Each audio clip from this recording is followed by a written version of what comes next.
राजेश जी, आप बहुत परेशान हैं। शरीर में चर्म रोग और मवाद बनता है, जख्म बढ़ जाता है, कई बार ऑपरेशन करा चुके हैं, थोड़ा भी आराम नहीं होता है। कुछ दिन के लिए ठीक लगता है और फिर उससे 4-5 गुना ज्यादा बढ़कर उभर के आता है और जख्म बन जाता है। ऐसा आपके साथ इसलिए हो रहा है क्योंकि आपका पुतला बनाया गया है और सडन रोग बाण मारा गया है। दवाई का लाभ आपको नहीं मिल पा रहा है और आगे चल के गैंग्रीन होगा और अंग को काटना पड़े, ऐसी स्थिति बन रही है। मतलब वो जो जख्म है गैंग्रीन का रूप ले लेगा और वहां से शरीर को काटना पड़ेगा, ऐसी स्थिति बन रही है। क्यों? क्योंकि आपका जो पुतला बनाया है, जो बाण मारा गया है, उस बाण के मुंह में क्या किया है, रसल्क वाइपर नाम का सांप है, उसका दांत तीर के नोक पर बांधा गया और उसी सांप के जहर में डुबाकर आपके पुतले पर बाण मारा हुआ है। और वो सांप की भी विशेषता ठीक ऐसी होती है कि वो जब वो काटता है तो इंसान बचता नहीं, और बच भी जाए तो जहां काटा था वहां से सड़न शुरू होती है। ठीक वही अवस्था आपके साथ हो रही, क्योंकि पुतले पर क्रिया करके उसी सांप का दांत और जहर में डुबाकर आपके पुतले पे मारा, और इसीलिए जो है आपको स्वास्थ्य लाभ नहीं मिल रहा है, दवा काम नहीं कर रही है, ऑपरेशन काम नहीं कर रहा है और सड़न बढ़ता जा रहा है। चिंता मत करो, ठीक हो जाएगा।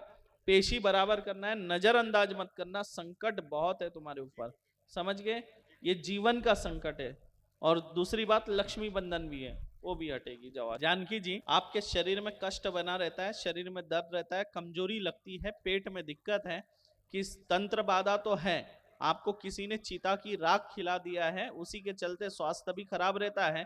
प्रेत की लहर शरीर में है, वही स्वप्न में आते हैं और जो नहीं है वही परिजनों को दिखाते हैं। कुछ और भी गांव के लोग दिखते हैं जो गंदी हरकत शरीर में करते सपने में।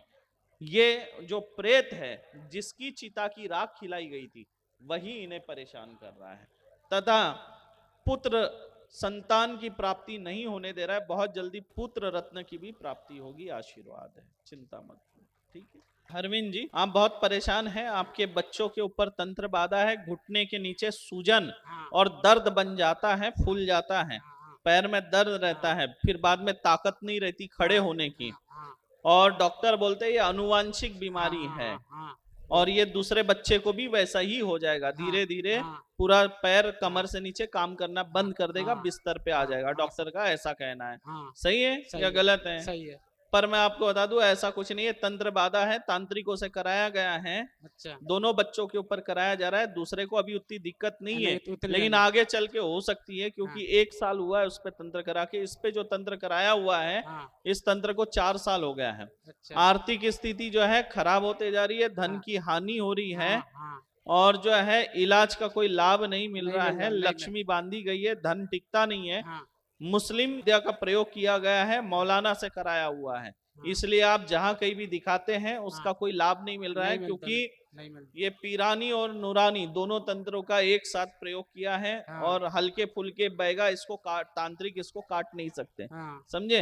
पेशी कराना, आराम आ जाएगा, और जो धाम से तेल दिया जा रहा है उससे मालिश करना, घुटने से कमर से नीचे तक, आराम हो जाएगा, चिंता मत। पल्लवी जी, आपके परिवार के ऊपर तंत्र बाधा है, घर में रोग पीड़ा बनी रहती है, आपके पति पर तंत्र कर रहे हैं और बार बार लक्ष्मी बांध देते हैं, इसलिए व्यापार चलता नहीं है, ठप पड़ जाता है, क्योंकि बार बार लक्ष्मी बंधन लगाया जा रहा है। आपके पति का वाहन दुर्घटना कराना चाहते हैं, आपके ही पति के जलने वाले रिश्तेदार हैं जो पीछे लगे हैं, लगातार तंत्र करते, आर्थिक प्रगति चाहते हैं, आर्थिक प्रगति आएगी, सुख शांति आएगी, कला क्लेश नष्ट होगा घर से, घर में जो है सबका स्वास्थ्य अच्छा रहेगा। अकाल मृत्यु का तंत्र करवा के रखा है, अघोरी से करवाया है। क्या लिखा है? अकाल मृत्यु का अघोरी तंत्र का प्रकोप घर पे है, इसलिए घर में अकाल मृत्यु हो रही है। हर कार्य पे रोक लगाना, व्यापार करो या कोई भी नया काम करो, रोक लगेगा, और असफल करना मतलब नुकसान कराना, असफल करना। घर में जो है तेलिया मसान है, एक चुड़ैल है, और वो बच्चों के ऊपर भी प्रभाव डाल रहे हैं, घर में प्रेत भी है, ठीक है। अगले बार जब आप लोग आओगे तो साथ में घर की थोड़ी मिट्टी ले आना और जो अनाज 5 प्रकार का घर का ले आना, ठीक है।